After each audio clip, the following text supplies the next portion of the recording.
নিজেকে ভুলিয়ে সীমানা পেরিয়ে তোমাকে চেয়েছি যে আজ তোমার হাতেই সাজাবো আমার স্বপ্নের ঘর। এই সংসারের সব থেকে বড় সুখ কি?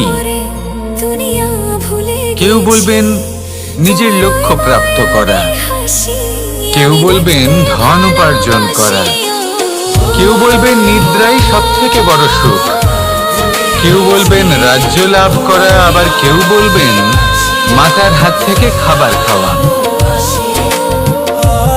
আদি ইত্যাদি। কিন্তু যদি সত্যি কথা বলি, এই সংসারের সব থেকে বড় সুখ হলো সেবা করা। কখনো কাউকে সেবা করে দেখুন, এই সেবা দ্বারা অন্য কোনো মানুষের আশীর্বাদ লাভ করাতেই সুখ রয়েছে। আপনার সেবা ভাব দ্বারা যখন